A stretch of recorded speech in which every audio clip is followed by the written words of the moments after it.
channel chat too. Okay, we're recording. So I'm going to kick us off. I'm Lisa Dolly. I'm a faculty member in USC School of Education, and I also direct the MIGHTY program. I do this every time I say MIGHTY now. And I'd like to welcome everybody to our webinar on innovations in game-based learning, and especially welcome our special guest today, Wes Kriesel from Fullerton School District, and my co-host, Beatrix Hutton. Beatrix, what's wrong with me? I'm putting X's all over your name. If only, it'd be more fun, but it's okay. Who's a grad student in our program. And so, Wes, I'm really excited to catch up with you, hear more about what's happening with iPersonalize and your agents of change. And to get us kicked off, Beatrix is just going to introduce you fully. Oh, okay. Okay. I'll try my best. Thanks, Lisa. So Wes Kriesel, he's an experienced innovator currently working at Fullerton School District to develop the iPersonalize program. We're going to hear more about that today. Past projects include developing blended learning programs and personalized learning spaces, as well as online course development, and all of this like really exciting stuff at the Santa Ana Unified School District. I was just reading up on his LinkedIn. He's done a lot of cool stuff. So I'm really excited. Now he just started a brand new job. Yeah, that was in the past, and now he's at Fullerton. So I'm really excited to present Wes. Well, thank you. I'm really excited to be here. I'm really excited to connect with Lisa again. And I think I've been at Fullerton about 2 months, even though I've been familiar with the work and supporting them as a consultant. But just being there full time in the last 2 months, I can say I've never been so honored and fortunate to work with a group of educators, and they're completely unafraid to try new things. So hopefully we'll share some information with you in regards to those developments in Fullerton and pique your curiosity, and maybe you'll want to partner with us on the road that we're going down. So I noticed the platform. Questions? So I forgot to mention that. I'm sorry. If you have questions, type them in the little chat box. You're welcome to back channel chat as well. There's a little Q&A tab. And so we'll feed you questions if you miss them, Wes. I love that. Interrupt you all during your talk. Do you have slides or screen share? I think we're going to do screen share. Yeah. Okay. You got that? I'm ready. Let's start with, I noticed this platform has a poll, so I'm going to push out a poll and we'll see how well that worked. Start polling. I just clicked that button. So that worked. Do you see a poll on your screen somewhere? I'm hoping. Okay. Gosh, how exciting.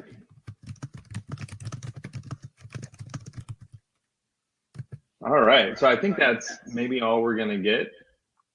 I actually don't know how to share the poll results. Do you see the results on your screen? Yeah, there's a little poll tab. Nice. And I can see them. Can you guys see that little tab up at the top where it says chat, people, poll? Great. I'm going to add a new question. So the first one was just, are you familiar with quest-based learning? And then the second one is, have you designed that environment before?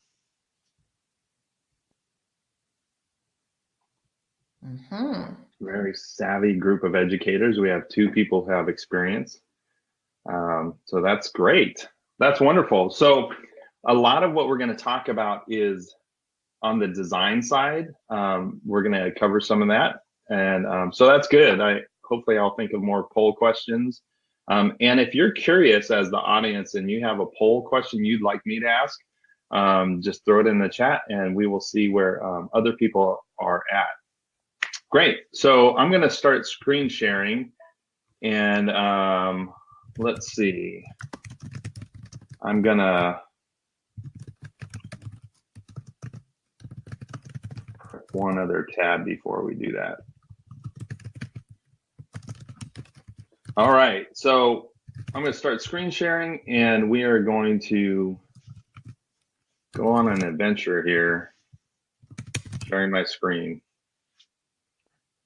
All right, so you should see some slides here. Yes? Yes. Yes, okay, here we go. So iPersonalize, and this is our official beginning now that we've done our little warm-up with a couple of poll questions. Welcome to iPersonalize and the Agents of Change in Fullerton School District.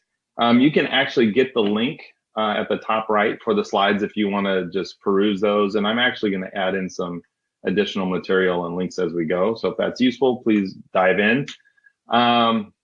So I was thinking about how to conceptualize what's happening in Fullerton in terms of iPersonalize and Agents of Change. And it's hard to explain, and Lisa, you've seen some of this too, so you can jump in if you would like. It's not simply a digital engagement with students. So there's this part about online learning and blended learning, but the approach really is more three-dimensional than that. I came up with these three words: physical. There's a physical component to how we approach the game. There's a digital component, and there's most definitely a relational component. And that relational component kind of is in both physical and digital form. So we're going to explore that. So I like the PDR abbreviation. What do you think of the, I know that Bob, your superintendent, uses the definition of ARG, an augmented reality game. How do you feel about that definition? I think that's misleading because most people, when they think of augmented reality, are probably going to understand it differently than how we're using it. And I think that's been one of the challenges is how do we like authentically and accurately represent what we do so that it makes sense to people. When you're engaged as a student or a teacher, it makes sense. And we're going to talk about that a little bit later, like what it actually is. We're going to get there. But augmented reality, to me, when I think of that, I think of like I can take some sort of digital lens over the physical world and I get additional information. I think of that like Erasmus or something like that. And we can definitely use those components in the game, and we do, and we have. But this is actually more like layering the game on the physical classroom and having things that are represented digitally in an online learning platform that are actually then enacted in like ceremonies in the classroom. So there's a digital representation and a physical representation. So yeah, that's a great question. And please feel free to interrupt at any time because you have so much knowledge about the subject, but also just familiarity with Fullerton. So that's very helpful. So I theorize that PDR stands for physical, digital, relational, and it's also pretty darn rad. So rad is surfer talk. I don't know if you're from California or if you've heard that, but it's rad and tubular and all these things. But it also means from the root. Radical means from the root. And so I'm thinking about reform or change. We're talking about changing the root of education, not just sort of painting the leaves a different color or rearranging the branches, but really some sort of kind of deep system change. And so we're going to talk about that. So I started making a list of all these different layers that you would refer to in the Agents of Change or iPersonalize. So of course, at the top, we have lesson design, and in our district, we call it collaborative lesson design. And we're having our grade level teams come out and work on lessons together that then can be shared across the district. And so those lesson phases are tied to Marzano's lesson phases. So they replicate those or emulate those. There's a couple of things we've added or little tweaks or adjustments. But there's also the element of story. There's the element of graphic design of how things appear to people. How do we visually represent things? We also include music, and we do that in the digital form and in the real world in the physical classroom. We also have swag and things that we give students. We also have game mentors. That's new this year, so I'll talk about that. And I have a wonderful person with whom I get to work, Christina, and she's heading up our mentors. We also have live events, like at the beginning of a lesson cycle, we have a kickoff event where everyone comes together and we talk about what's going to happen over the next several weeks, 6 weeks or 12 weeks, however long the game is. We have badges, and we have digital badges and physical badges, and we have ranks that are represented digitally and physically. And then the feedback loop is related to the game mentors, but there's other ways that we do that as well. So that's kind of an overview, like a 30,000-foot view of how, and maybe you can already see that some of these things are physical and digital, and you have hints of the relationships. But hopefully it will be clearer as I tell this story how they are related. So going forward, we have the phases of the lesson cycle from Marzano: learning goal, engage, introducing new knowledge, common formative assessment. All of these are abbreviated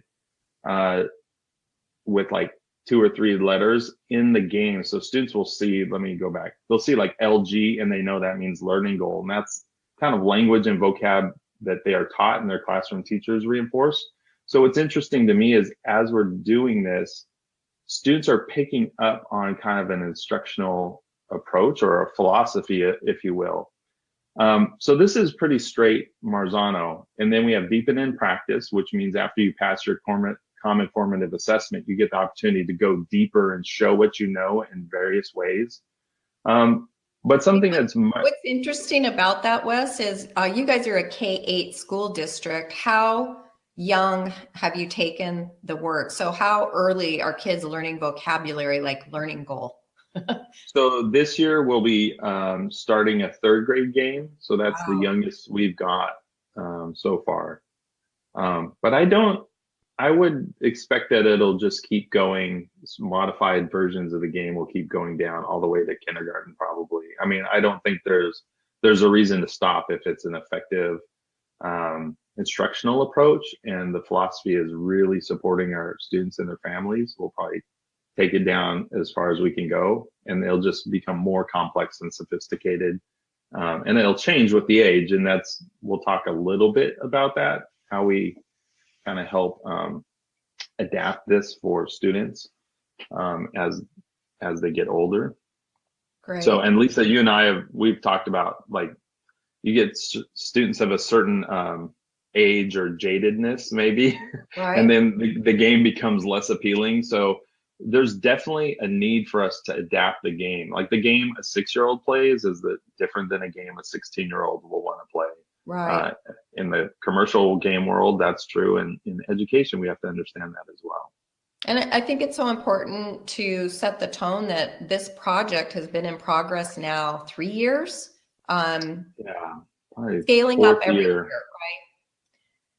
Say that again. Scaling up every year. So year 1 was just a small prototype with middle school in one subject area. And now it's really interesting to hear you guys are already down into 3rd grade. Oh my gosh, Lisa, I can't even begin to tell you. So I think 4 years ago, I was helping as a consultant, and they had like 10 teachers on board. And then the next year was 30, and then the next year was like 120. So this year, and what we're going to talk about most specifically is we have a research grant. We're partnering with Marzano, and we're doing a 6th grade game that's very, very particular, and it's different than iPersonalize, but I'll probably spend most of my time talking about that.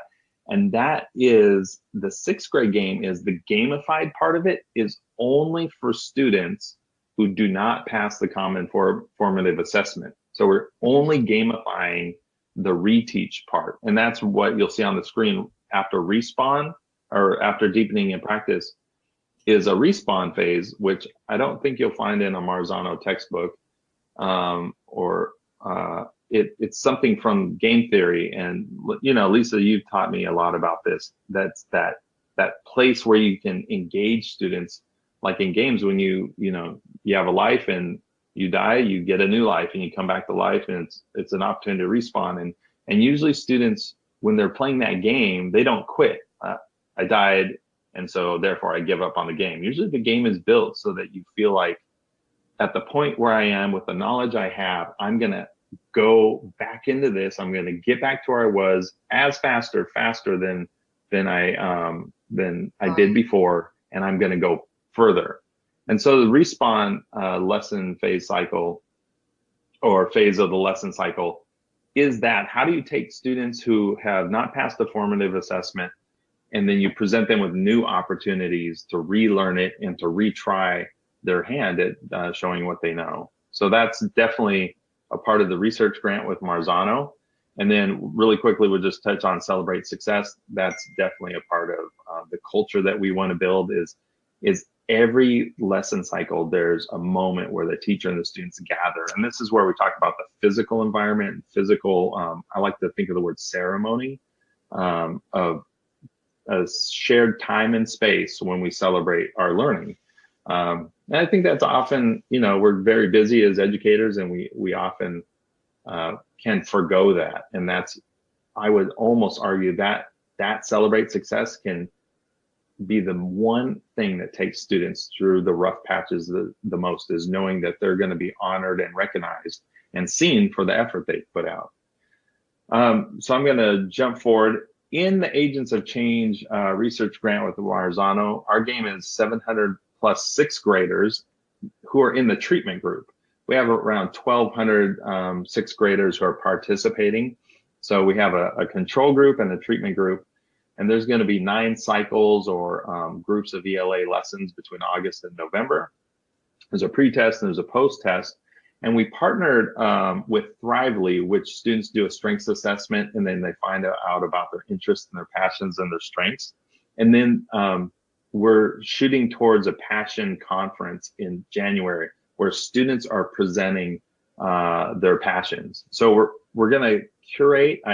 I've heard, I'm not in charge of this part, but I've heard that we're going to curate sort of like a student TEDx event. And then there's also going to be a bigger passion conference for more participants to do like poster sessions and 20-minute presentations.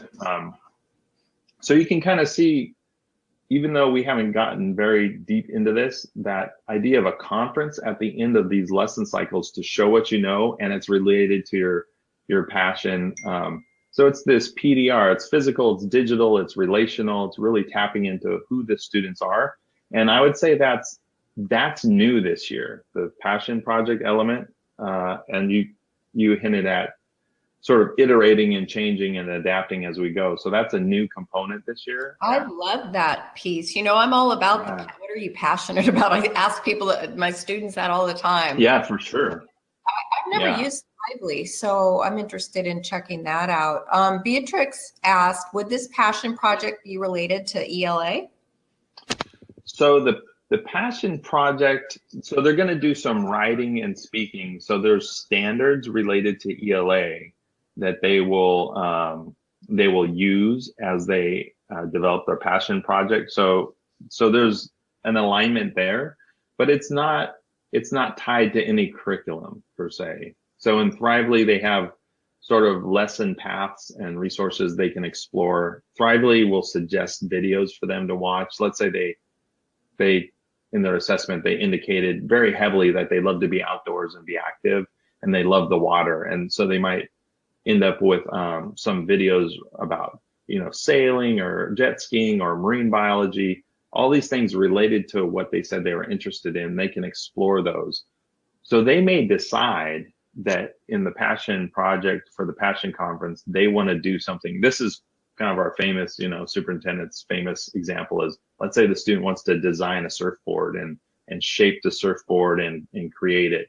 So they can actually make that product and bring it to the conference and then show other students what they've made. And it's related to their passions and their interests, but along the way, they've been kind of re-engaging those English language arts standards because they have to speak about it or write about it.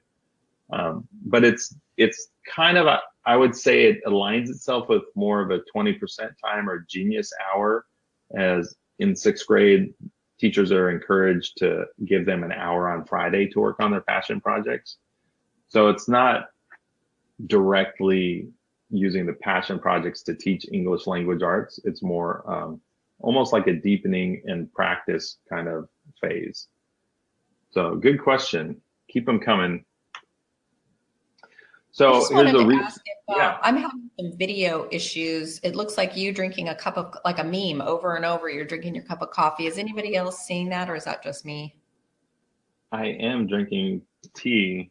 No, it's like it never leaves your mouth. It just goes up and down, up and down.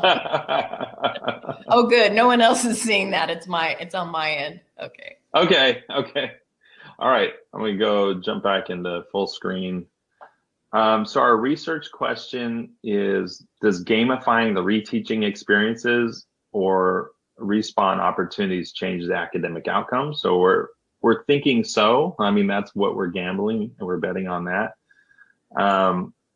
And here I'll just introduce, you might have seen, I listed graphic design and music and things like that in terms of the physical digital relational components.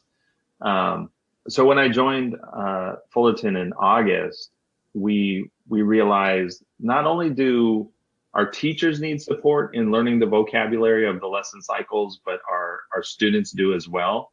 So here's a short animated video that helps students when they encounter the learning goal section. It helps them kind of put it into context or understand a little bit more. So I'm going to try to play that. Hopefully we have sound here.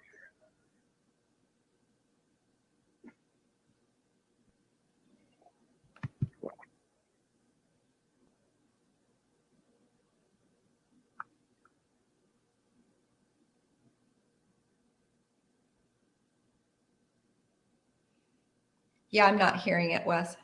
No? Okay. Is it it's a video? Yeah, there's a video there. Is it YouTube? Yeah, let me put that in the presentation There's directly. a play button. Do you want me to just click it and see if we get it? Let me add a video here. Okay. I'm pretty happy with the platform. It's working well for me on my end. We tested this video feature earlier, so I'm going to push play. Now it's going. Okay.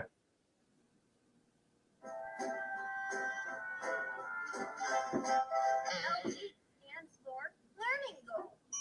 In this phase of the lesson cycle, you'll find out the learning goal. What will you be learning? I wonder. You'll look at the scale and estimate or guess where your understanding is before you start. Stands for learning goal. Okay, I'm going to do a poll really quick. And we're going to start the poll right now. I'm just curious about people's experience with the Marzano lesson cycles or lesson phases. Cool, this is great information. Wonderful. So as we're going through, if there's parts on the lesson cycle that you need clarification on, just hop in there and ask a question in the chat or the Q&A. Maddie did have a question. She asked, why is the gamified version used for students who don't pass the Common Core? Why not for all students in the regular curriculum? So great clarification. This year and this year only, for a research grant opportunity with Marzano, we're gamifying only the reteach. And that's to gather the data on whether it helps students in that reteach cycle to gamify it. Our history in Fullerton has been, we gamify everything for everyone, and we do collaborative lesson design, and then we add the game layer on top of Marzano's lesson phases. So typically, everything is gamified and has the physical, digital, relational components to it. But in this case, for the fall 6th grade game, we are just gamifying the respawn because of the research grant. That's a great question. So this is an anomaly of sorts. All right, so great. So I'm going to go back to screen sharing, and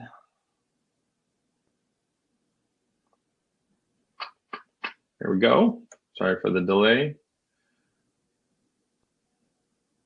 we are going to go back to, so this is my passion and my area of strength in bringing sort of animation or like using video as a medium to communicate for instruction or for instructional support. In fact, that's the name of our division at Fullerton. I'm Director of Innovation and Instructional Support. So one of the things I saw when I came in is the opportunity to support teachers and students with understanding Marzano's lesson phases. So here's there's a playlist that's linked there. You can see Emily go through all the phases. So some of you who are unfamiliar with Marzano's lesson phases, you might check that out. On the next slide, we have lesson phases done in a different way. And so this was done, we talked about preparing the game for different ages of learners. And so we have sort of a music rhythmic learning phase video. So I'll play a little bit of this, but the idea is it's a little bit different graphic design. It's you might feel like it's a little tad bit older. So I'll play a little bit of this, and this is about the respawn cycle. You know what I'm going to do is I'm going to put it into the platform like we did last time. That worked better. All right, here we go. Let's do that. Here we go. All right, so here's the respawn wrap, 20 seconds or so.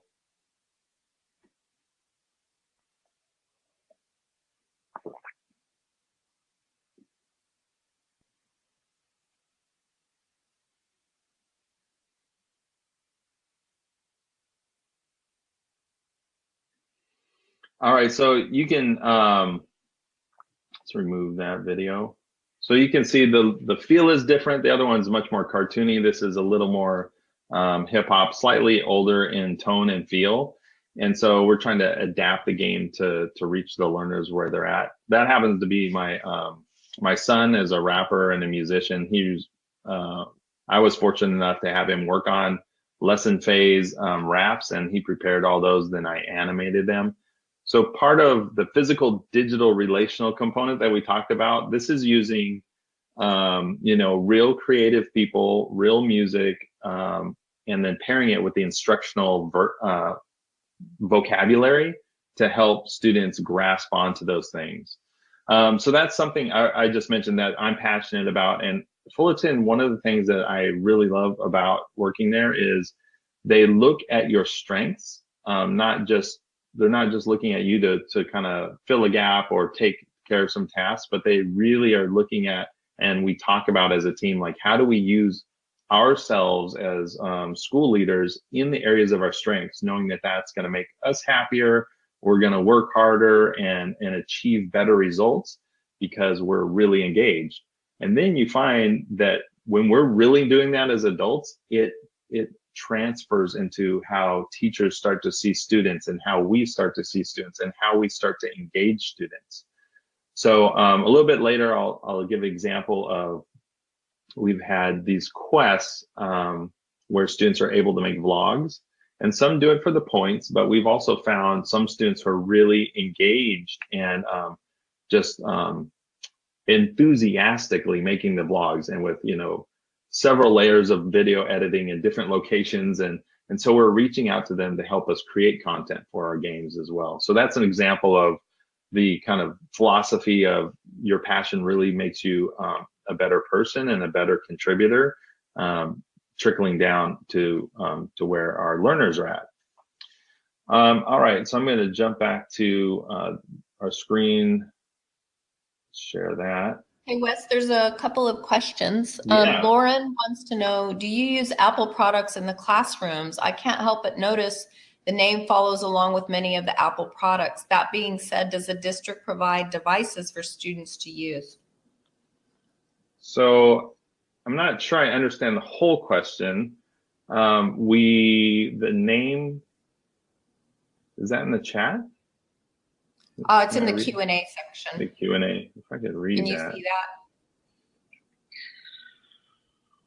Yes, I see somebody else's question, what it looks like in the classroom. Marzano. I don't see that question. I just check marked it because I asked it. So she said, do you use Apple products in the classroom? Yes. I can't help but notice the name follows along with many of the Apple products. So Oh. maybe just the names of what you're doing. iPersonalize. I think the iPersonalize game was actually, I could be wrong, but it was developed in another school district that I think Jay had. Jay's my boss, Jay McPhail, our assistant superintendent of innovation and instructional support. I think he was working on another idea and brought it to Fullerton. I could be wrong, but Fullerton is an Apple district, and we do use iPads, and we have one-to-one devices for students to use.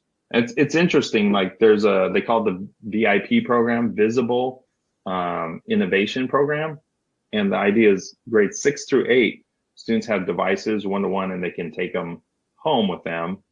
And we also have devices for K through 5, but that program did not exist, so to speak, in that the K through 5 students, it wasn't clearly designated for them to take home. But we know from research, and actual research that we took part in Riverside, the more ownership the student has over the device, it actually impacts their achievement when they're doing digital learning on the device.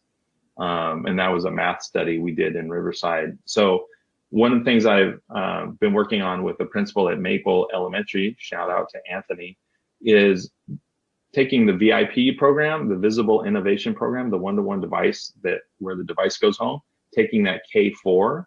And so that's a challenge. There's a lot of questions people have about, families don't have internet, what then? And they're going to misuse the technology, what then? So we're answering all those questions, but I'm really proud of Anthony for taking his school forward in those directions. So we really believe you give students access and they'll achieve. You give them the opportunity and they'll hit the mark. Sorry.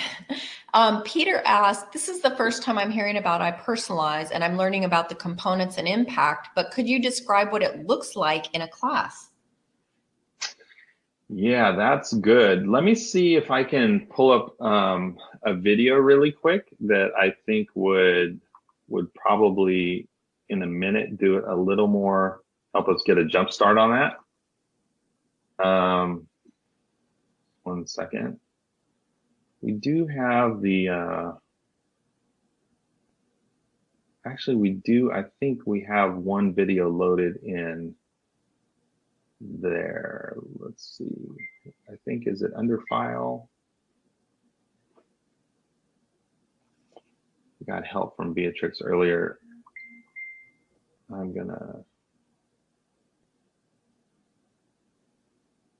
Okay, this is a short video. It's about a little bit under a minute. So we'll just throw that up there, and it may help a little bit, and then we'll talk more about that. Great question, Peter.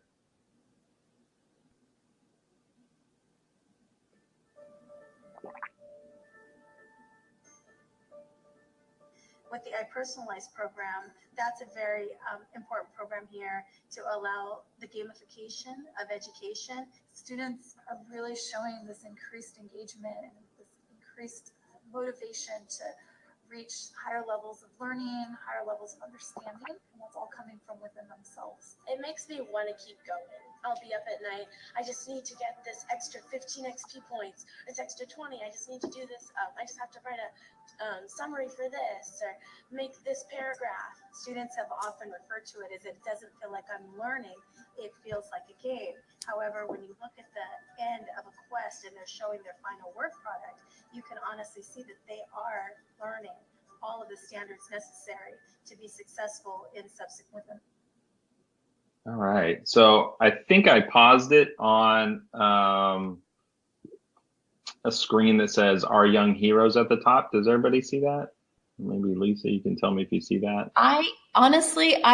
Something happened to my video. I've lost the video. I have the audio portion. I'll see the beginning of the YouTube and then it goes away. So I don't know if that's what other people are seeing, but that's what's happening on my screen, unfortunately. I know that video though. Yeah. Beatrix, do you know if people can see that? Beatrix, can you guys see it? You guys, yeah, they can all see it. Okay, so in this the freeze frame here, so in the digital platform, there's a leaderboard. We opened with a poll about quest-based learning, where students get a quest. They are given their requirements that they need to do to complete the quest, and it's worth a certain amount of XP. And the game has levels and ranks, and so they complete it, turn it in, and then they're awarded the experience points. That's kind of a very quick overview. But in the physical digital relational kind of model, the classroom actually has a physical leaderboard up on the wall. And so you'll see there's little circular badges off to the left that represent the digital badges, and they're aligned with the phases of the lesson cycle. So at the bottom of this picture, you can see all the kind of superhero figures. They're all at the bottom of the first cycle. And that is like the first English language arts standard. So as students take the formative assessment, they can move their avatars or their superhero figure vertically up so that it's showing physical movement across this physical leaderboard. There's also a digital leaderboard that does that digitally, and they have experience points. So that's kind of how the leaderboard looks. They have avatars in the game digitally and in the classroom physically, and then they also physically move their avatars kind of up these bands that represent the standards. So Peter, that's a good question. So fascinating when you're doing gamified learning in the classroom, that need to also bring all those game mechanics visible and real into the real space. They have badges online, they have badges in the classroom, avatars online, avatars in the classroom. Can you talk just a little bit about the impact of that, why that visibility is helpful in the process? Yeah, so I think it operates on at least two levels with students and teachers, and maybe more than that with parents and with community. It definitely helps as a communication tool for people to understand what's happening. It's a more, if you want to use the word traditional, that's maybe one way to look at it. It's a more accessible rendering of the game and the game mechanics, because a lot of people don't have an affinity for, like a lot of adults don't have an affinity for online learning necessarily, or even the idea that the game in some sort of digital way is really meaningful. And this is actually, it's on one level, it's a simple rendering of what's happening digitally, right. But on the other like layer or levels, it's really like an opportunity for me. The way I look at it is for ceremony, for this the learning to be recognized. And so typically what will happen at the end of a learning cycle, you'll see the avatars in this freeze frame on the bottom. Well, the teacher will call up students who've mastered the standard or met the standard. It's time to level up, and the students will walk over and move their avatars up. And so that ceremony, taking a moment to pause and celebrate the learning and kind of mark off, like I've started here and now I'm here. It's actually helpful in terms of communicating to our even our younger learners, actually understand that, and then it impacts like the grit and the persistence and those types of things that they'll put into achieving the standards, because they see it physically represented. It's an actual moment where they as a class pause. And so it's something that I really enjoy, because I really believe, even though my past, you might not think that, working at a virtual school and doing all this online and blended learning, I mean, that's a big part of like who I am as a professional. But this celebrating success and taking a moment to, there's also a reflection piece in here. So taking a moment to reflect and think about, what I've done as a learner, not only is the effort I've put out, but also the achievement I've made. That's a big deal. That's a big deal. There are two related questions. Peter asked, are the quests personalized for each student and for students with similar abilities? And then Maddie wants to know, how do you modify the quest for students with different learning abilities? So Yeah. all about the customization and personalization.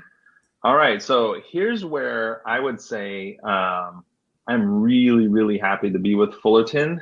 I would say our game design in the past was more linear and more like you go through gate 1 to get to gate 2 to get to gate 3, and once you pass the common formative assessment, then we open a little window of voice and choice where you get to choose different ways to deepen and practice your knowledge, while the teacher pulls small groups to help those students who are in the respawn cycle. However, the opportunity for voice and choice is so amazing with this platform and this approach that we are, I'm excited to be going down this road with Fullerton to personalize resources and experiences more for students.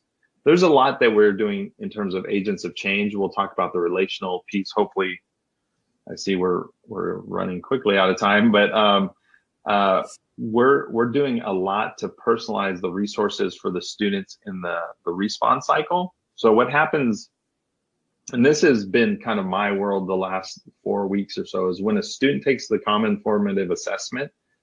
So you're talking about 1,200 sixth graders. Then I go in and I do an item analysis. And so like week 1, we literally didn't know what students were going to need help with. I mean, you could kind of guess, but actually we had all these respawn lessons prepared. And it turned out that none of the resources we had prepared really were tailored to what students were missing on the common formative assessment.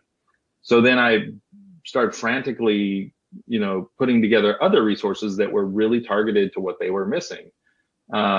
So that effort to tailor the respawn resources, and then we put it into our platform, Epic Learning, for the students to access. But what we found, what I thought was very, very interesting, is that a lot of the students who were not successful when we presented the first reteaching opportunity, there was a percent that were successful, but then there was this percent and they would just reply back with the same information that they gave you the first time they submitted the quest.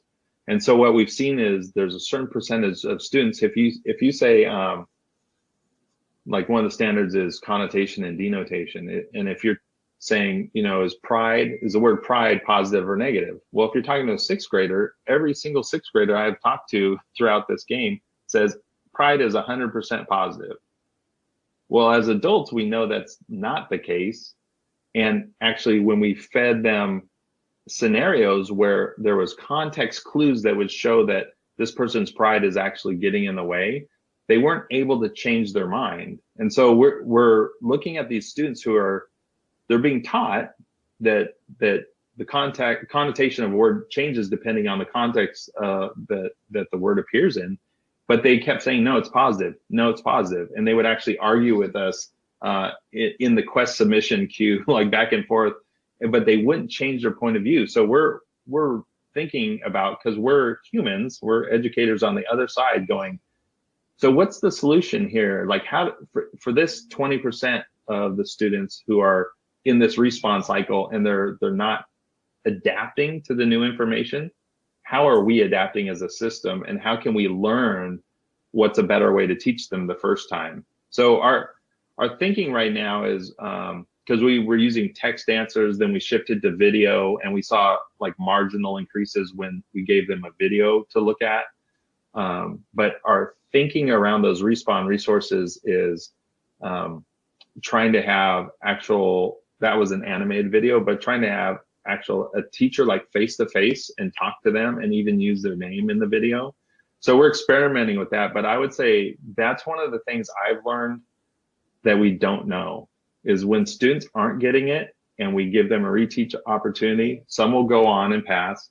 But for the students who don't, we aren't very nimble as a system. We're just ready to move on to the next standard. And so we're trying to learn from these students what is actually going to be effective to help them. So that's the part I'm really jazzed about, really excited about.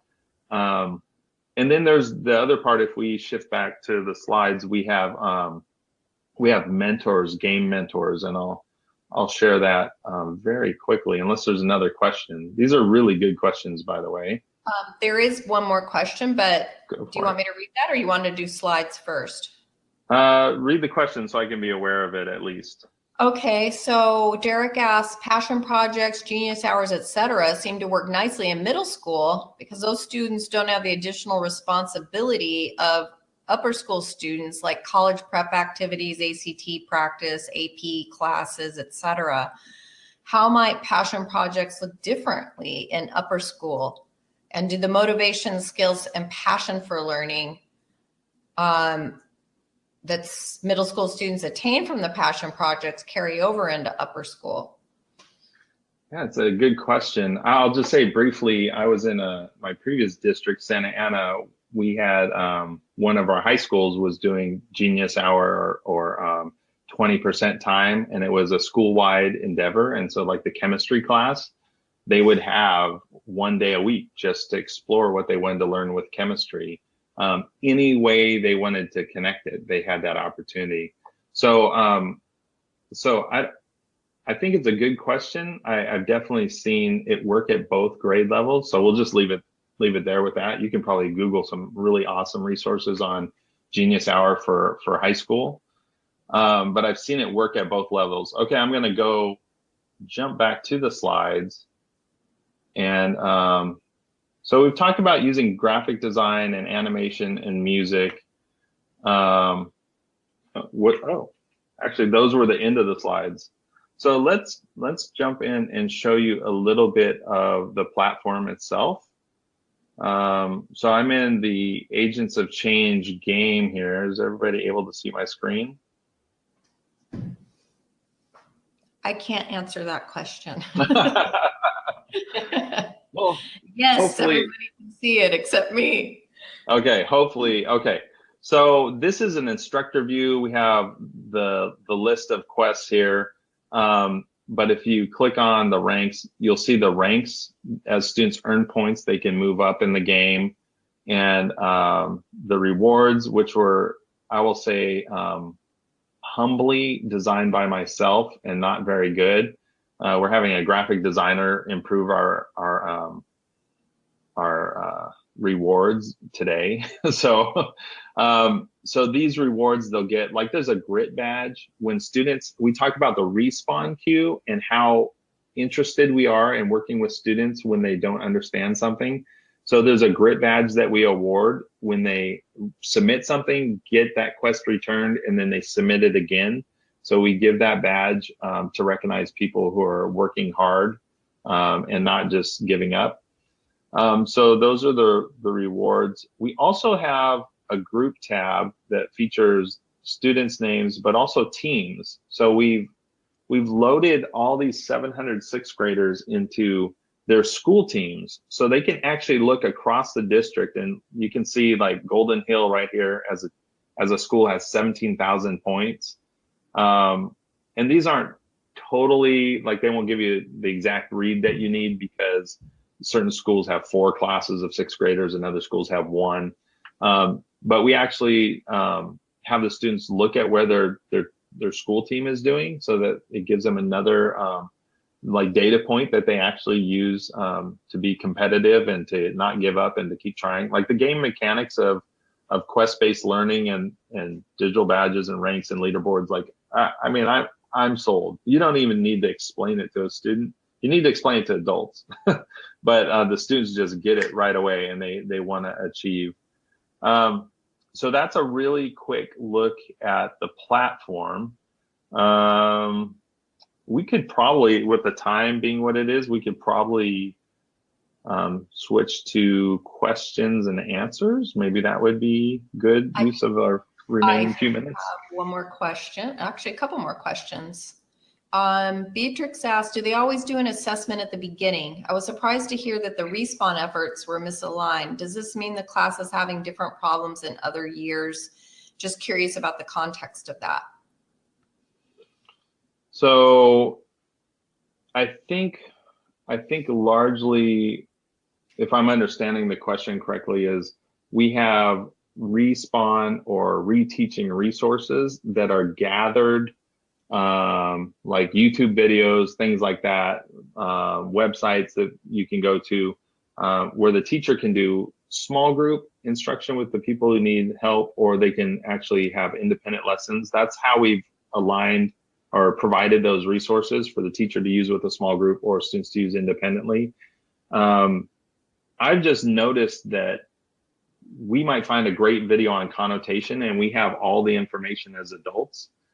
That great video on connotation, like 8 seconds of it, might be appropriate for what the students actually need based on what the gap in their understanding is. Like if you do the item analysis and look at, you know, what wrong answers they're choosing and theorize why that might be. So we do a huge disservice, I would argue, to give a student a minute, 8 seconds, where 8 seconds is accurate for what they need and a minute is irrelevant. Maybe they know it, or it's not even related to that standard. So what we've been doing in some cases is taking the pertinent information and chopping that video and giving them that, and then feeding it back with some short, like, questions and responses, kind of like, you know, is it A or B? Instead of giving them 5 choices, try to give them 2. So, but I think teachers nimbly do this on the fly. They'll be much more adept on the fly in explaining something to a student. But again, that's challenging too when you have 8 students in a small group and they actually don't need the same explanation. So again, this goes back to my theory is, as a system, we're not very nimble. And even though we want to personalize and individualize and customize, just taking a YouTube video on a topic is not, it's not going to give the student the information they need at the moment they need it. So we're learning a lot about how to do that better. So I don't know if that answered Beatrix's question, but yeah, I think we have a long way to go. I appreciate your openness and your honesty about it, right? And that you're excited about trying to address that problem instead of just like, okay, we got to move on to the next thing. Yeah. Because it is exciting. You know, you're drilling down on how do you really personalize when they're just not getting it. Yes. And one of the things that happened this week is I had, we haven't even touched on our live events. So this is exciting. I'll just leave it at. We started a Saturday tutoring engagement called Clever Kids. And so everyone in the district can go, of course, but what happens is we take their common formative assessment data and we put them in a room aligned to where their score is. So the lessons are pre-written. They're given to our teachers who are coming on a Saturday, but they're kind of like in a certain band. You know, these students aren't proficient on this standard and you're going to have them grouped together. So the students are getting instruction that's targeted to their level generally. But these are students who are in the game. They have an avatar. They have a gamer tag. We've seen them at our kickoff event. I see them on Saturdays. I'm encouraging them. And then they go into a strategically designed extracurricular tutoring opportunity, and they're showing grit and persistence. And so all that's good. All that's like an amazing layer on top of it. And this is the physical layer. It's the relational layer. But we're also seeing that students are wanting to retake the CFA. And we have we have a CFA, we have a Respawn CFA, and we have a Respawn 2 CFA. And so they're asking, can I take this again? I want to, you know, meet this standard. So we're also seeing students will email me and say, you know, here's an example of what I created, or sometimes teachers will pass it on. Here's something that I created for deepening in practice. And what I'm seeing is the way that students explain it is actually maybe the tool we need for the Respawn lesson. So I'll just leave that kind of there, as I've seen some things that come across my email inbox where I'm like, that's a fairly compelling and articulate and accurate rendering of this standard, and several examples of this standard from a 6th grader that blows away any of the adult prepared YouTube videos. So we're trying to use those student generated content, call it crowdsourcing, if you will, to push back into those respawn quests. So that's something new that came up this week that we're really excited about. Any other questions? Yeah, we have 2 final questions. They're related, and then it's going to be time for us to wrap up, unfortunately. Okay. Lauren asks, how do your students receive grades? Peter asks, do the digital badges earned correlate directly to their class grades? Yeah, so we have, I'm going to defer to the classroom teacher, which I am not. I'm assisting at the district level.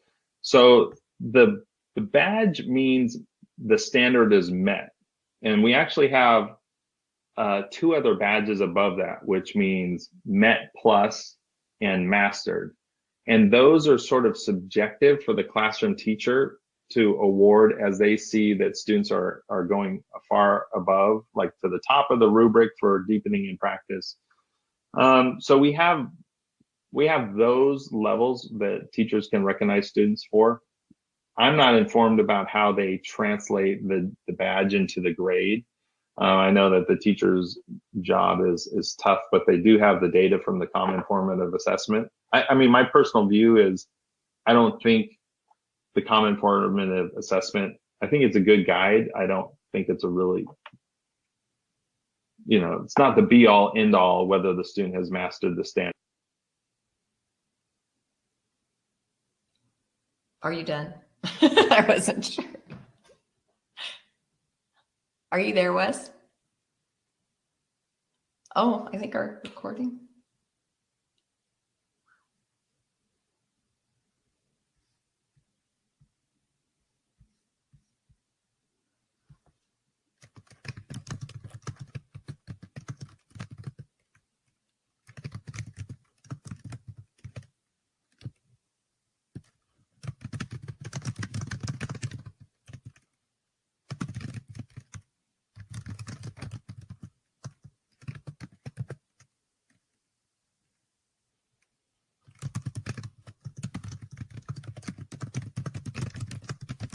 Oh, that's me typing. So you can hear me. We just can't hear you or see you.